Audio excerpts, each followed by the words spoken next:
Elvis woke up shivering in the back seat of his 1942 Lincoln Continental, with frost covering the windows and his breath forming small clouds in the freezing air. It was 5:47 a.m. on November 19, 1955, and the man who would soon become the king of rock and roll was sleeping in a car parked behind a gas station in Texarkana, Arkansas, because every motel in town had turned him away. What happened in the next 3 hours would become one of the most closely guarded stories in Elvis history, a moment of kindness so pure that he'd remember it for the rest of his life and never speak about it publicly, because some memories are too precious to share with the world. The night before had been a disaster from the moment Elvis arrived in Texarkana. He'd been booked to play at the town hall, a small venue that held maybe 200 people, part of a grueling tour through small southern towns where he was still building his reputation one show at a time. This was 1955, before the Ed Sullivan Show, before Hollywood, before Graceland, when Elvis was just a 20-year-old kid with a guitar and a regional hit record trying to make enough money to help his parents pay rent. He'd driven 7 hours from the previous night's show in Louisiana, arrived in Texarkana at 6 p.m., and immediately sensed something was wrong. The venue manager, a thin man named Howard with suspicious eyes and a permanent scowl, looked Elvis up and down when he walked in to set up. "You're Elvis Presley," Howard said, making it sound more like an accusation than a question. "Yes, sir," Elvis replied, extending his hand for a handshake that Howard ignored. "I'm here for the show tonight." Howard crossed his arms and nodded slowly. "I've heard about you, heard you sing colored music, heard you move in ways that aren't decent, heard you get girls all worked up and cause trouble." Elvis felt his stomach tighten. He'd encountered this attitude before, in small conservative towns where his style of performance was seen as dangerous and inappropriate. "Sir, I just sing and play guitar. I don't cause any trouble. I'm here to do a show and then I'll be on my way." Howard looked unconvinced but stepped aside to let Elvis pass. "Show starts at 8. You get 45 minutes. Don't do anything that'll get this venue in trouble with the church folks. They're already complaining that we booked you." The show that night was electric despite Howard's warnings. Elvis poured everything he had into that performance, working the small crowd into a frenzy with Heartbreak Hotel, That's All Right, and Blue Moon of Kentucky. The young people in the audience screamed and danced and begged for more. The older people in the back watched with disapproving expressions and whispered to each other about the decline of decent music. By the time Elvis finished his set, he was drenched in sweat and exhilarated by the connection he'd felt with the crowd. It was moments like these that reminded him why he'd chosen this difficult, uncertain path instead of steady work at Crown Electric. But what happened next stunned everyone. After the show, as Elvis was packing up his guitar and preparing to find a motel for the night, Howard approached him with an envelope that was noticeably thin. "Here's your payment," Howard said curtly, handing over the money. Elvis opened the envelope and counted $40, exactly half of what his contract had specified. "Sir, this isn't right. My contract says $80 for tonight's show." Howard shrugged. "Contract also says payment can be adjusted based on adherence to community standards. You moved inappropriately on stage, got the young folks too riled up, and I had 3 complaints from church members. So I'm adjusting your payment accordingly." Elvis felt anger rising in his chest, but forced himself to stay calm. "Sir, I did exactly what I was hired to do. I performed for 45 minutes and gave these folks a good show. I need that money to pay for gas and lodging and to send some home to my parents." Howard's expression didn't change. "Should have thought about that before you decided to perform like you're in some colored juke joint. Now get your stuff and get out of my venue before I decide you don't deserve anything at all." Elvis wanted to argue, wanted to demand the full payment he'd earned, wanted to tell this narrow-minded man exactly what he thought of him. But he was 20 years old, alone in a strange town, and had no leverage whatsoever. He took the $40, packed up his equipment, and walked out into the cold November night with his pride wounded and his wallet too thin to cover his expenses. The first thing he needed was a place to sleep, somewhere he could rest before the long drive to tomorrow night's show in Oklahoma. The Texarkana Motor Lodge was the first place he tried, a modest establishment on the edge of town with a flickering neon sign that advertised rooms for $3 a night. Elvis walked into the office where a heavy-set woman sat behind the desk reading a magazine. "Evening, ma'am. Elvis said politely. "I'd like a room for tonight, please." The woman looked up, took in his appearance, his elaborate clothes, his carefully styled hair, and her expression soured immediately. "We're full," she said flatly. Elvis glanced behind her at the room keyboard where at least a dozen keys hung on hooks, clearly indicating available rooms. "Ma'am, I can see you have rooms available. I just need a place to sleep for a few hours.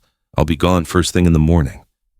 "We're full," the woman repeated, her tone making it clear this wasn't about room availability. "We don't rent to your kind." Elvis felt his face burning. "My kind, ma'am?" She leaned forward, her voice dripping with contempt. "Singers, performers, whatever you call yourself. We're a decent establishment. We don't need the kind of trouble you people bring." Elvis tried 2 more motels with similar results. At the second one, the clerk recognized his name from the show advertisement and told him straight out that they'd been warned not to accommodate him because local church leaders didn't approve of his performance style. At the third, he wasn't even allowed to finish his request before being told to leave the property.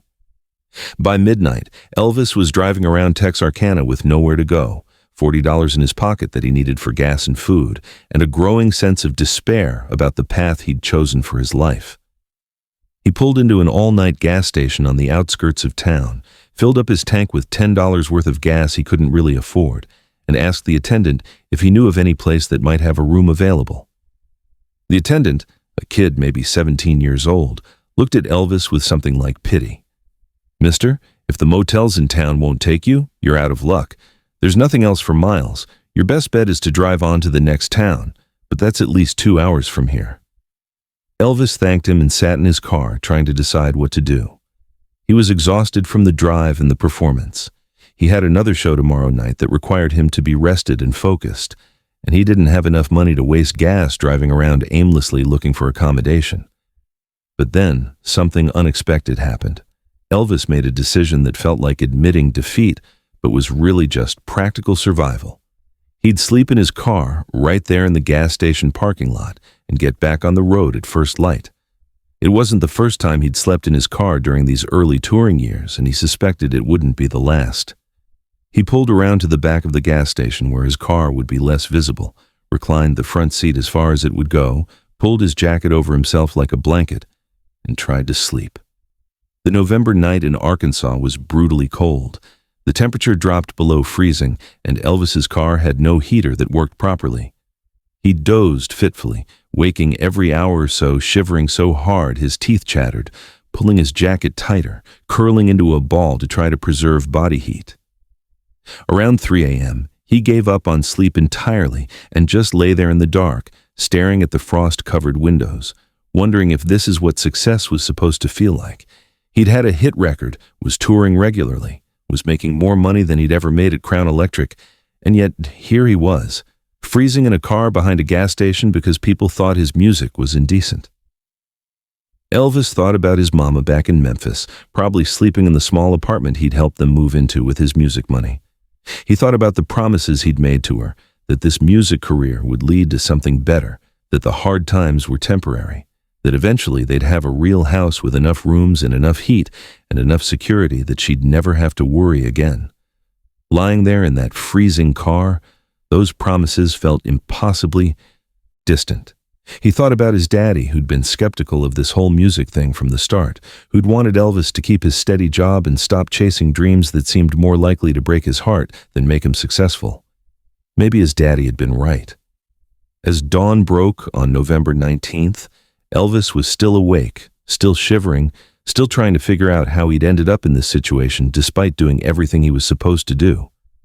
He'd shown up on time, performed well, treated everyone with respect, and yet he was being punished for being different, for performing music that made some people uncomfortable, for being himself in a world that wanted him to fit into a smaller, more acceptable box. The sunrise painted the frost on his windows in shades of pink and gold, beautiful and cold at the same time, and Elvis watched it thinking that this might be the loneliest morning of his life. And that's when everything changed. At 6:15 a.m., there was a tap on Elvis's car window that startled him so badly he hit his head on the roof. He wiped the condensation from the inside of the window and saw an older man, maybe 60, wearing overalls and a heavy work coat, looking at him with concern. The man gestured for Elvis to roll down the window, and Elvis cranked the handle with numb fingers. "You all right, son?" the man asked in a thick Arkansas drawl. Elvis tried to smile, but his face was too cold.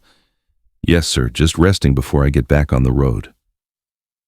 The man looked at the frost covering Elvis's car, at the boy clearly dressed in stage clothes, at the guitar visible in the back seat, and his expression shifted from concern to understanding. "You perform at the town hall last night?" Elvis nodded. "Yes, sir. Thought so. My daughter Sarah went to see you. Came home all excited, talking about how good the show was." The man paused. "You sleep in this car all night?" Elvis felt embarrassment wash over him but didn't see any point in lying. "Yes, sir. Couldn't find a room." The man was quiet for a moment, then he shook his head slowly. "That ain't right. You come on and follow me. My wife Ruth's making breakfast, and we got plenty. You need hot food and warm coffee before you go anywhere." Elvis started to protest, started to say he didn't want to impose, started to maintain what little dignity he had left, but the man interrupted him with a firm voice that reminded Elvis of his own daddy. "Son, I'm not asking, I'm telling.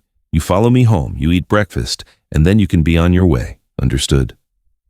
Elvis followed the man's truck down a dirt road that wound through farmland for about 3 miles before arriving at a modest white farmhouse with smoke rising from the chimney. The man introduced himself as Earl Thompson and led Elvis inside, where warmth hit him like a physical force after the freezing night. A woman appeared from the kitchen, wiping her hands on an apron, her face kind and weathered from years of farm work. "This is my wife, Ruth," Earl said. "Ruth, this here is the boy who performed in town last night. Found him sleeping in his car behind the gas station." Ruth's hand flew to her mouth. "Oh, honey, no. You must be frozen half to death." She immediately started fussing over Elvis, taking his jacket, leading him to a chair near the wood stove, bringing him a blanket to wrap around his shoulders. Earl disappeared and returned with dry socks and a heavy flannel shirt. "Put these on," he said. "Your clothes are damp from the cold." Elvis changed in the bathroom, his hands still shaking, and when he emerged, Ruth was setting the table for breakfast. What unfolded over the next 2 hours was one of the most meaningful mornings of Elvis's life. The Thompson family, Ruth and Earl and their 3 daughters who ranged in age from 16 to 23, treated Elvis not like a performer or a curiosity, but like a person who needed care. They sat him at their table and served him a breakfast that seemed impossibly abundant after the cold, hungry night he'd endured. There were eggs and bacon and homemade biscuits with butter and jam. There was coffee so hot and strong it burned his throat going down but warmed him from the inside. There were grits and gravy and fresh milk from their cow. Ruth kept refilling his plate every time it looked close to empty, and Earl kept the conversation going with questions about Elvis's music and his family and his dreams. But Elvis wasn't finished. The youngest daughter, Sarah, who'd seen the show the night before, told Elvis how much his performance had meant to her, how his music made her feel like it was okay to want things that were different from what her small town offered, how his energy on stage had made her believe that there were bigger, more exciting things waiting in the world beyond Texarkana. She'd used her own babysitting money to buy the ticket, she explained, because her parents had been hesitant about letting her go to see someone with Elvis's reputation. "But I'm so glad I went," Sarah said, her eyes bright with conviction. "It was the best show I've ever seen." Earl cleared his throat and looked at Elvis with something like apology in his eyes. "I'll be honest with you, son. I heard things about your music, about how you perform, and I wasn't sure it was appropriate for my daughter to see." But Sarah begged and pleaded. And eventually, we said yes. And you know what? She came home happier than I've seen her in months, talked about your show for hours.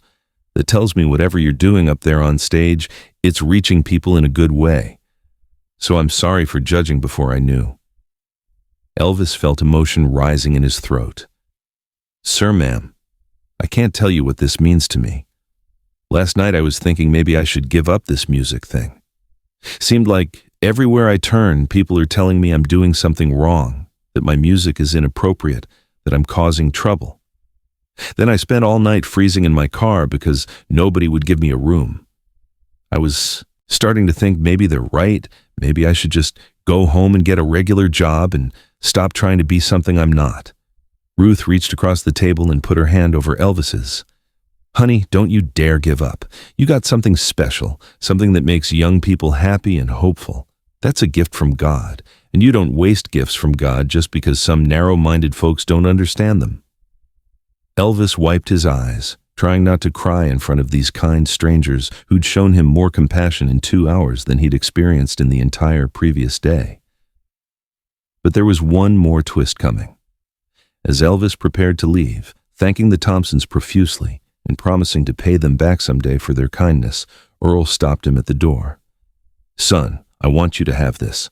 He pressed a $20 bill into Elvis's hand. Elvis immediately tried to give it back. "Sir, no, I can't take your money. You've already given me so much." Earl closed Elvis's fingers around the bill firmly. "You take it. That venue manager in town, Howard, he's Ruth's cousin, and Sarah told us how he shortchanged you last night. That ain't right. You earned your full pay, and this is us trying to make up for family that doesn't know how to treat people decent." Elvis stood there in the doorway of that farmhouse with tears running down his face, holding $20 that represented more than money. It represented people seeing him as human, as worthy of kindness, as deserving of help when he was struggling. Ruth hugged him like he was one of her own children. "You remember this morning," she said softly. "When you get famous and everything gets crazy, you remember that there are good people in the world who will help you just because it's the right thing to do. You pass that kindness forward. You hear me?" Elvis drove away from the Thompson farm that morning with a full stomach, warm clothes, $40 that would get him to his next show, and something infinitely more valuable. He had proof that kindness still existed, that not everyone judged him for being different, that somewhere in the world there were people who saw past the controversy and the rumors and recognized him as a 20-year-old kid trying his best to make something of his life. That morning changed something fundamental in how Elvis viewed his relationship with his audience and with people in general. What he did next became a pattern that lasted his entire career, though almost nobody knew about it. From that November morning forward, Elvis made it his personal mission to help young performers who were struggling, to give money anonymously to families who needed it, to remember what it felt like to be cold and hungry and rejected. The Thompson family's kindness became the template for how Elvis wanted to treat others, and countless people over the years were touched by Elvis's generosity without ever knowing it stemmed from a freezing night in Texarkana and a farmhouse breakfast that saved his spirit. Elvis kept his promise to the Thompsons, though not in the way anyone expected. He never spoke publicly about that morning, never told the story in interviews, never used it as an example of his humble beginnings. The Thompson family appreciated this discretion more than any public acknowledgement could have meant. They didn't want fame or attention. They'd simply helped a cold, hungry young man because it was the right thing to do. But Elvis never forgot them. In December of 1956, a year after that cold November morning, the Thompson family received a large package with no return address. Inside were gifts for each family member, thoughtful and expensive, clearly chosen by someone who remembered his conversation with them. There was a new sewing machine for Ruth, who'd mentioned hers was broken. There was a set of farming tools for Earl that he'd talked about needing. There were records and books for the daughters. And there was a note written in Elvis's distinctive handwriting that said simply, "For the morning that changed everything. Thank you for teaching me what kindness looks like. You'll never know how much it mattered." The Thompsons kept that note for the rest of their lives, framed on their living room wall, a reminder of the morning they'd helped a shivering boy who became the king of rock and roll. Sarah Thompson, the daughter who'd seen Elvis's show and convinced her parents to help him, told the story in 1982 during an oral history project about life in rural Arkansas. By then, Elvis had been gone for 5 years, and Sarah felt it was finally okay to share the memory. She described her father finding Elvis in his car, the breakfast her mother had prepared, the conversation around their kitchen table, and how different Elvis had seemed from his stage persona. He was just a sweet, polite young man who'd had a hard night, Sarah recalled. We didn't help him because he was Elvis Presley. We helped him because he needed help. And that's what you do for people. Ruth Thompson, in her final interview before she passed away in 1989, was asked what she remembered most about that morning. His eyes, she said without hesitation. When he first came in, his eyes looked defeated, like he was questioning everything about his life choices. But by the time he left, there was hope in them again. I think he needed more than food and warmth that morning. He needed to be reminded that people could be kind, that not everyone was going to reject him. I'm glad we could give him that. The story of Elvis sleeping in his car and being rescued by a farming family became one of those legends that circulated quietly among hardcore Elvis fans, the kind of story that was told as a rumor or a possibility rather than confirmed fact. Elvis had kept his promise not to publicize the Thompson family's kindness, and they had respected his privacy by not selling the story to tabloids or seeking attention for their role in his life. It wasn't until after everyone directly involved had passed away that the full story emerged through family members and discovered letters. Elvis's closest friends said he often thought about that morning in Texarkana, especially during difficult times in his later career. Joe Esposito, Elvis's road manager, recalled a conversation from 1975 when Elvis was struggling with health issues and feeling disconnected from his audience. We were talking about why he still wanted to perform despite everything that had gone wrong, and Elvis mentioned a morning when he'd almost given up, when he'd spent a night freezing in his car wondering if it was all worth it. He said a family had taken him in and shown him kindness when he needed it most, and that memory was part of what kept him going.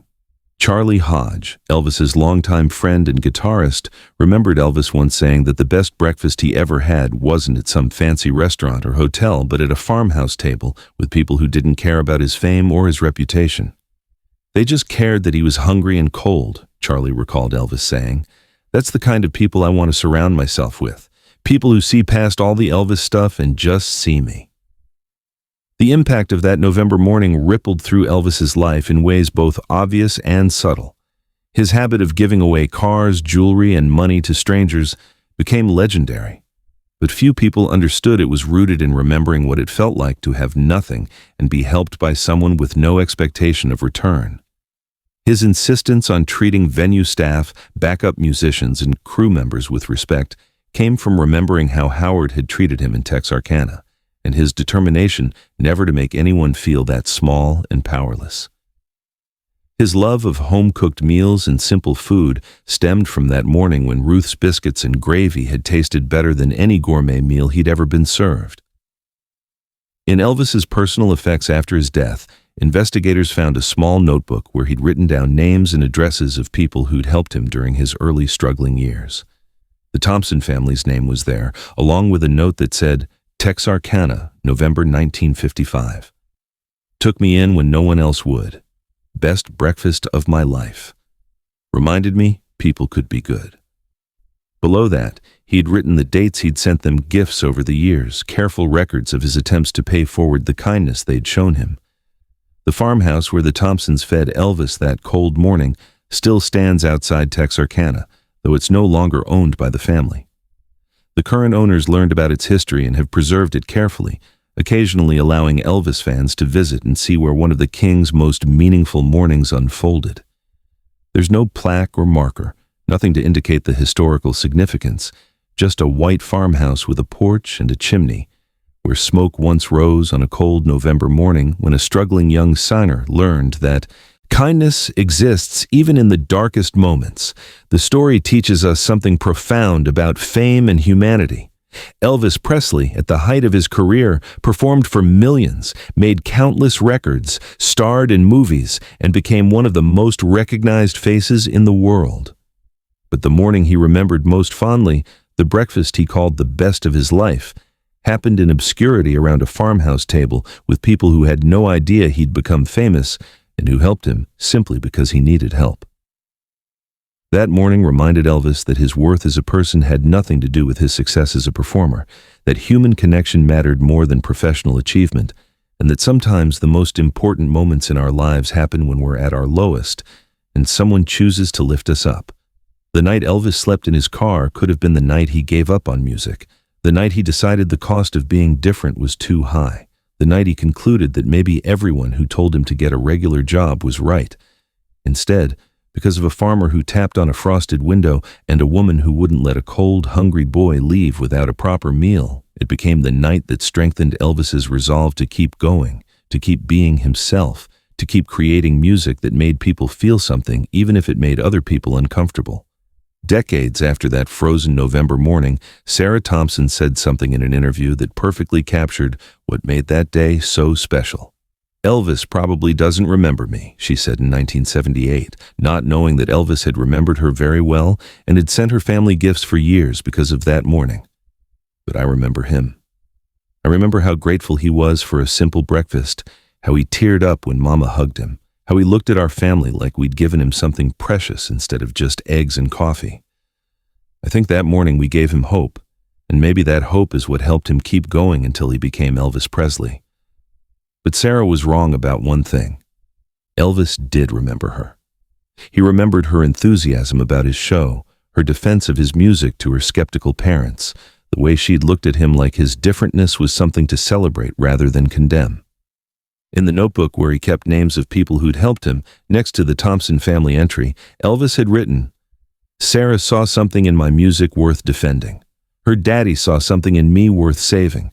Her mama saw someone worth feeding. They gave me back myself."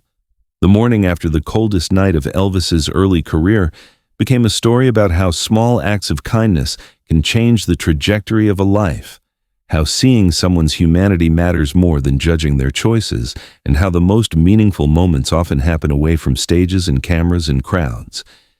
It became a private memory that Elvis carried with him, a touchstone he returned to when fame got overwhelming and success felt hollow. A reminder of who he'd been and who he wanted to remain underneath all the Elvis Presley mythology. Today, when Elvis fans talk about what made him special, they usually mention his music, his charisma, his revolutionary impact on American culture.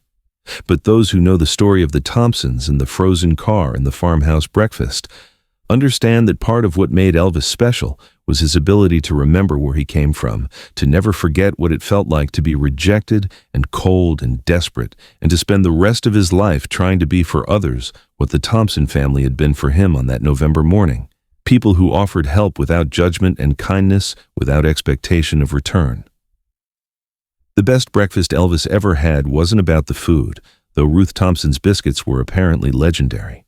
It was about being seen as human in a moment when the world was treating him as a problem to be solved or a controversy to be avoided. It was about a family who tapped on a frosted window and saw not Elvis Presley the performer, but a cold, scared kid who needed warmth and care. And it was about learning that even in the hardest moments, even when it seems like everyone has turned against you, there are still good people in the world who will help you just because it's the right thing to do.